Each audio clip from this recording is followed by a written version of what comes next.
Hey y'all, it's Mandy, and this is my 26th week update for Mounjaro. Sorry for that. My dryer is messed up. They're supposed to be coming to fix it. I like the front load, totally off subject of Mounjaro, but I like the front load because they're stackable and my laundry room is small. So I got those for the extra space, to have the extra space in there.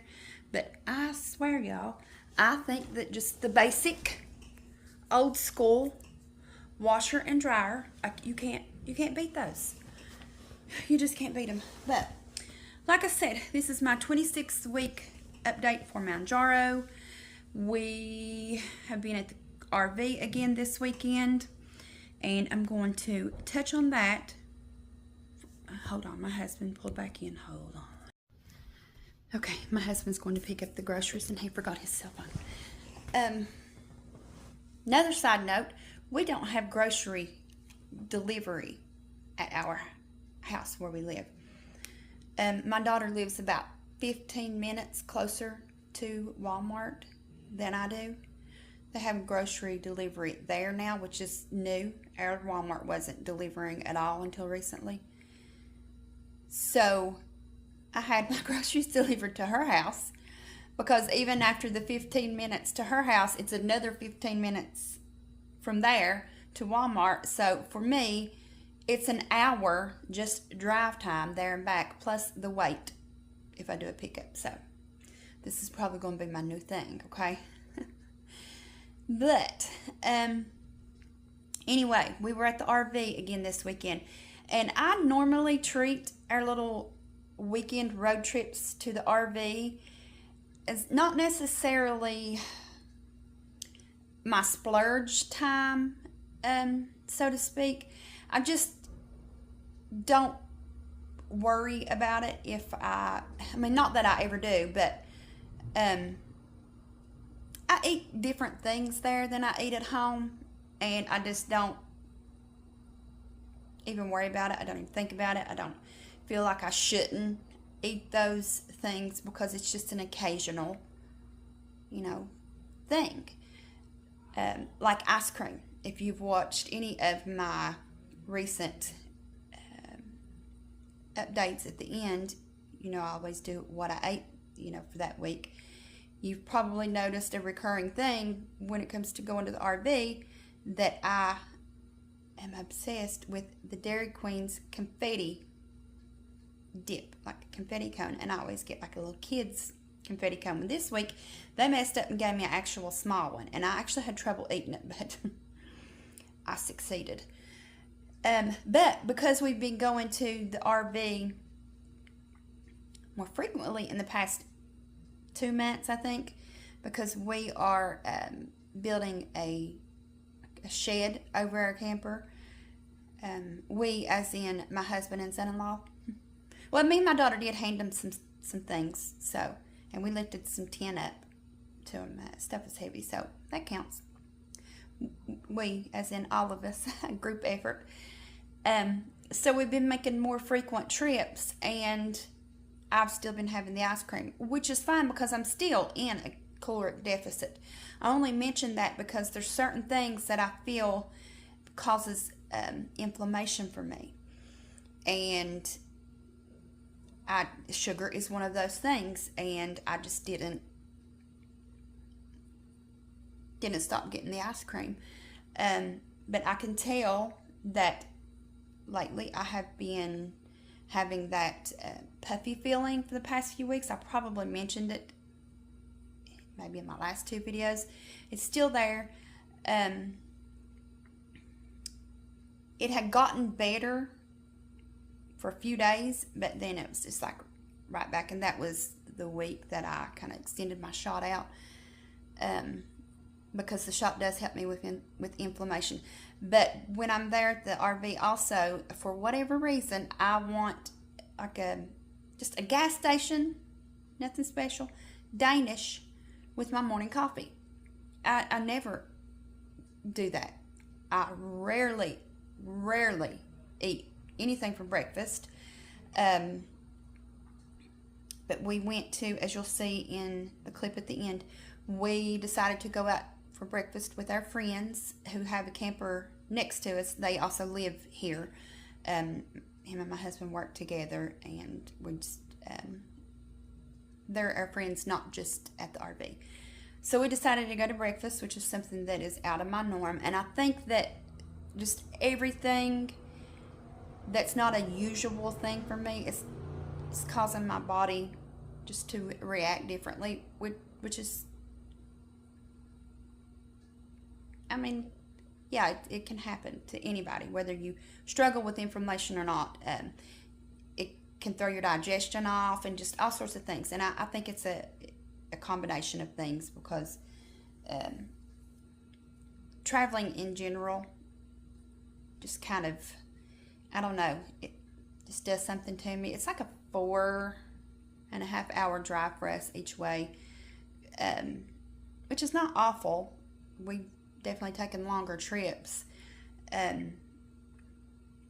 but I can just tell that I'm puffy. My face is puffy. You might not be able to see it, but I can feel it. My hands are puffy, my ankles, just the whole nine. And I did stay on top of my water while I was there, so I definitely think it's the sugar. Even though I know that it does this to me, I still got them ice creams, and I still got those Danishes, and I'm going to have to put the brakes on that just because of the inflammation, because we're going every weekend till this shed is finished. And yeah, it's true what they say, don't let all week of your progress be undone by the weekend. I do think that can happen.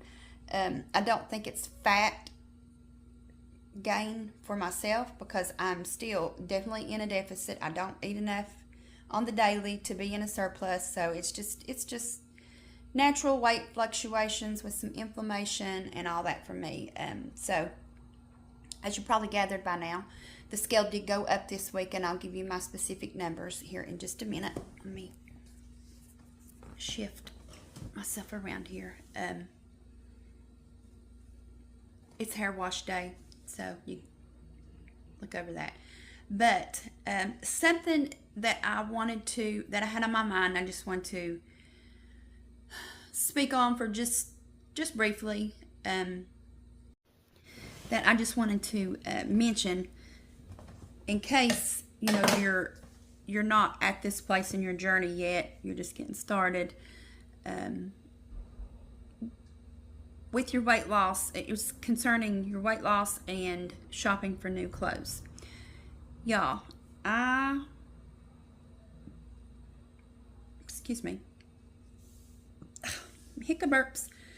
I'm about to give you some advice that was probably given to me that I didn't listen to. So, but I'm going to say it anyway. Throughout your journey, as you lose the weight, because you are going to lose the weight on this GLP-1. You are going to lose weight after weight loss surgery, period. You just are. Obviously, your clothing sizes are going to change. Yeah, I went in hard every time my clothing size changed. And if you've seen any of my monthly haul videos, you already know that. My advice is,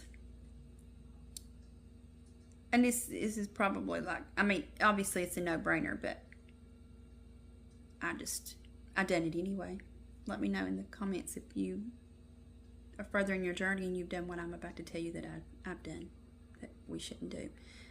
You don't have to go buy a new wardrobe every time you drop a size. I'm sure you know that. I knew that, but I did it anyway. And especially in the beginning of my weight loss, I don't remember if it was after GLP-1 or weight loss surgery. I'm thinking weight loss surgery. You're going to change sizes so quick that if you go on a shopping spree, when you drop a size, you're probably going to be left with clothes that still have tags on it that could be past, you know, the time frame that you can make a return, that you didn't even get a chance to wear. That happened to me. And after weight loss, I remember now, I did it after weight loss surgery. And because once wasn't enough, I did it again after Mounjaro, which, listen at me like I'm about to rationalize this. Or justify this, I mean. But with the Mounjaro, I went down more sizes than I expected to, just quick, because at first I was losing weight really slowly, which going in, I expected because I had already lost so much weight with VHS. I didn't even know a thing anymore. With VSG. But it was like I went from a size 12 to a 6. I thought I was a size 8, but maybe I was, and then that changed like a week or something. I don't know. Maybe I was puffy the day I tried on the 8s, or I don't know. But I went from like a 12 to a 6, I feel like, in no time. So I had all these size 12s, which I was in for the longest period of time, but they were getting a little too big on me, so I held on to some of them that were like joggers and things like that, so size large. I held on to the things that had a drawstring, even though they still kind of looked ridiculous in my legs and my butt. I still held on to a lot of those, but gave my nieces my size 12 jeans. And so I bought some size 10s. Yeah. I didn't even get to wear those jeans. I tried them on. I said, okay, that works. Because I don't put jeans on like every week even. My leggings and joggers and all that, because usually I'm just, you know, at the house babysitting the grandkids while my daughters work. So when I went to put on the size 10 jeans and seeing that they just looked ridiculous even with a belt, I thought, okay, I get to go shopping. And I, for whatever reason, wanted to go into the store and shop, which is something that I don't do often. I usually just buy everything online. But I went into Walmart, into the dressing room, took some size 8s. I think I put it on one of my videos. They fit well enough. I didn't even try on a size 6 because in my head I was just like, no way. No way does my body go into a size 6. But after I put the jeans on at Walmart to actually wear them for a whole day, I seen real quick that the size 8s were too big. So I went into American Eagle, and the guy that was working in there, I just told him, I said, look, I've lost some weight, and I really don't know what size I am. And he looked at me, and he's like, what size are you wearing right now? And I told him I had on some jean shorts, I think. I said, well, these are an 8. And he said, if I would have guessed that was going to be my size, he said, because I was going to say, I feel like you look like you're a true 6. And even then, I was like, whatever. Me standing there in the store in a size 8 that was clearly too big for me and obvious to somebody else, still in my mind, I was like, I'm not a size 6. So I go into the dressing room, and I'm a size 6. I did share that in a video. I do recall that. I love those jeans. Now they are like getting baggy on me too, and I'm not trying to like actively lose weight anymore. I'm kind of in that maintenance phase. I feel like maintenance is a range and not just a specific number for me at this point, because I mean, nobody's going to be the same weight every day. I was going back and forth with dropping my goal weight down 5 or 10 more pounds, and I've changed my mind on doing that. and I'm just going to slowly increase my weightlifting, and that's going to make the scale jump up and down too. So, but the size 6s, after wearing them all day, are kind of loose. So I ordered a size 4 from Old Navy, just one pair, because I finally, after spending too much money on things that I can't buy, not once but twice, realized, just get one pair and wait for it, okay? But the size 4 are too tight. And it's my hips, like the width of my hips. It's not a fat thing, it's just how my body's made. So I don't know how that's going to work out. I might just, 6 might be my landing spot at this point in my life. I have been in a size, smaller sizes as a kid or as a younger person. Well, yeah, as a kid, because I was 17 when I had a kid, so I was a kid myself.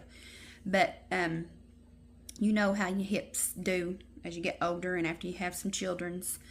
I don't know that my body will, no matter how much fat actually lose off my body, I don't know that my body will actually go into a size 4 again. Because like I said, it's like it was a bone structure thing. So I might just be a size 6, and that's just as far as I'm going to go down, and have to wear a belt or have jeans tailored or whatever. So we'll update on that and see how that goes. But my advice to you is, like, if you work outside the home, or you just like getting dressed every day, or you have, you work a job where you have to wear a certain style of clothing or whatever, just buy a few pieces and don't worry about if people see you in the same outfits on rotation week after week. If they point it out or say anything, then they're the one, like, they've got a real issue if they're paying that close of attention to what you're wearing out of the house every day, for starters. And second of all, I find ways to shut people up, because if somebody would say something like that to me, I'll be like, oh, okay, so let me know when you're free and you can take me shopping, since you're, so worried about my clothes, you can finance them. And wait for it. They probably won't say anything else to you anymore. That's just the type of shit I say. It usually shuts people up. Or, well, thank you for paying so much attention to me. Thank you for noticing. You want to hit up my fan club? I'm just sarcastic like that sometimes, And a lot of times it just flies out of my mouth before I'm even like, well, they're probably going to think I'm rude. I'm not like just outright rude, but when somebody says something to me that I feel was rude,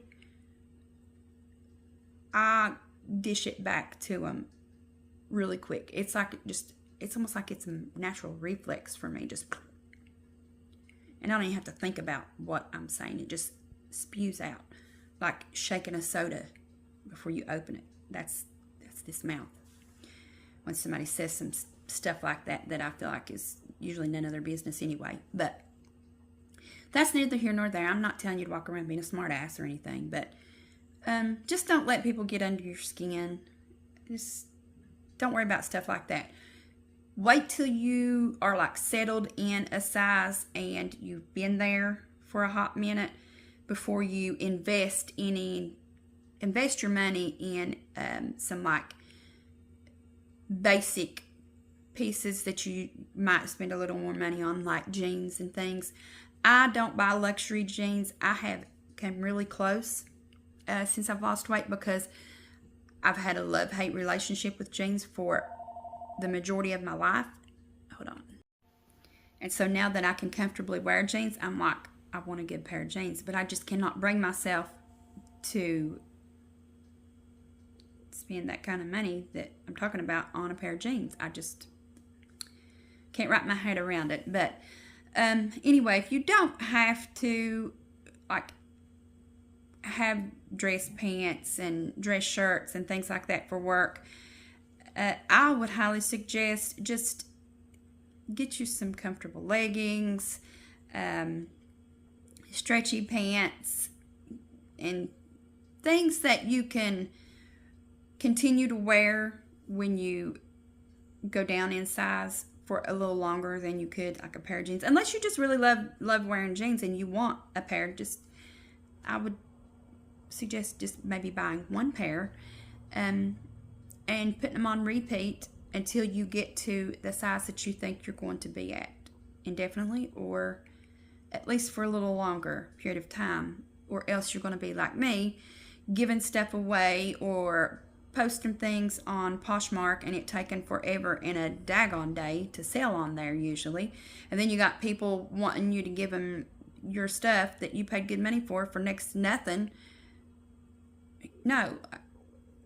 If I put something on Poshmark, that means I have usually paid more money than most of my other things, and I want to get some more money back out of it, or my nieces couldn't wear it or didn't like it or didn't want it, my daughters didn't want it, something like that, you know.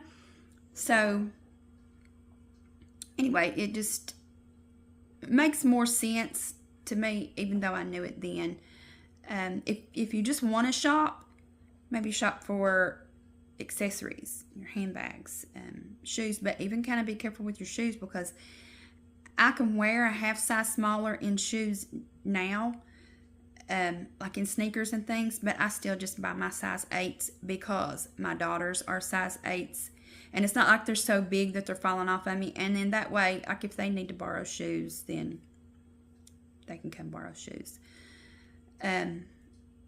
because that's something that I'm never short on, is shoes. I might have 3 pair of pants and 4 shirts that I love and rotate, but I got enough shoes to make that outfit look different every day of the month, okay? But, yeah, if I had it to do over, I wouldn't have spent as much money on clothes as I have, like, throughout the journey. And I would have just, like, slowed it down, bought some which I usually just wear lounge clothes a lot anyway. I buy clothes, but I don't always wear them. But I have stuff for, like, if I would need to go somewhere that requires something besides leggings. So, yeah. Okay, so let's get into these numbers. My high weight before BSG surgery, which I had in June of 2020, was 259.2. The day of surgery, I weighed in at 250 on the hospital scale. When I started GLP-1 after tummy tuck and some weight gain due to menopause, I weighed 199.9. And then after my insurance said, we're not going to pay for Saxenda for you anymore, but then they approved Mounjaro because I am type 2 diabetic, which I sometimes forget to mention, I weighed in at 177 when I started Mounjaro. Last week I weighed in at 144.6. And this week, I weighed in at 146.4. So, I'm up just a little bit, almost 2 pounds, which is fine. Not that big of a deal to me because, like I said, our bodies just naturally fluctuate. And I feel like goal weight, the lighting in my house is so bad. Goal weight for me anyway, and I feel like really for everybody, should be more of a range instead of just one specific number. Because I feel like I will drive myself nuts if I just have one number, and because I'm a daily weigher. I don't want to get to a place mentally where I'm fighting to stay at one particular number. I just feel like a range just feels better for me. So, all that being said, let me turn again because lighting.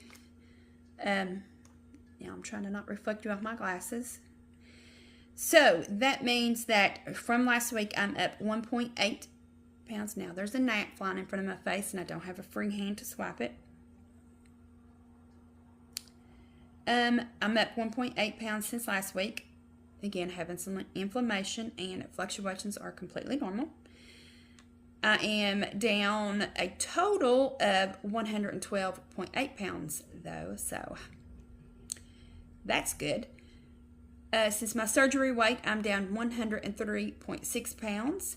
Since starting GLP-1, I'm down 53.3. And since the switch to Mounjaro, I'm down 30.6 pounds. So, all in all, I'm happy with that, even though the scale jumped this week.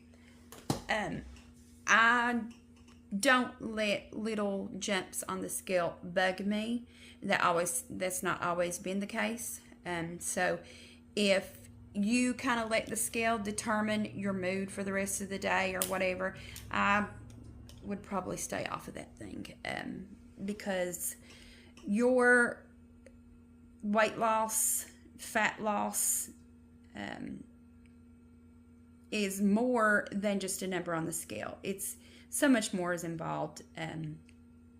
But I think I went in more detail with that on my last video, so if you want to check that one out, I'm not going to repeat myself on this one, which I'm bad to do anyway. But take the pictures, measurements, pay attention how your clothes are fitting you and all that, not just the scale, what the scale says, because that thing ain't always telling you the truth about fat loss. So there's a difference between fat loss, fat gain, and just weight loss and weight gain. I'll take the fat loss, please. But I'm going to wrap this up now. My husband should be back with our groceries soon, and I will put those away since he was nice enough to go pick them up. But I hope everybody is doing well. If you haven't subscribed already, what are you waiting on? We do all the things here on this video. We do grocery hauls, unboxings, travel, occasionally do a review. I attempted doing a cleaning video recently, and y'all, hats off to you who do that. That's a lot of work, because as if the cleaning itself ain't work enough. I may attempt it again in the future, but as of right now, we ain't. That's not on the agenda over here. But so yeah, I do recipes, what I eat in a week, and all of that. Starting on the garage gym build. After we put the finishing touches on this RV thing, I've already started purchasing some stuff for the gym, so that is something that if you don't want to miss, go ahead and make sure you smash that subscribe button, hit that like button, because it really helps my channel out. And stay tuned, because there's more to come. I have failed to make the time to sit down and do the review on the creams that I keep saying for the past few weeks. Hopefully that will happen this week. Some stuff keeps coming up that is like family related, and that's always going to come first over here. So I'm going to try it again this week and see how that goes. But definitely see you within the week for my next Mounjaro update. And now you will see what I ate in a week and the numbers on the scale. So see you guys in a week. And again, I hope everybody's doing well. And yeah, stick around. Bye, guys.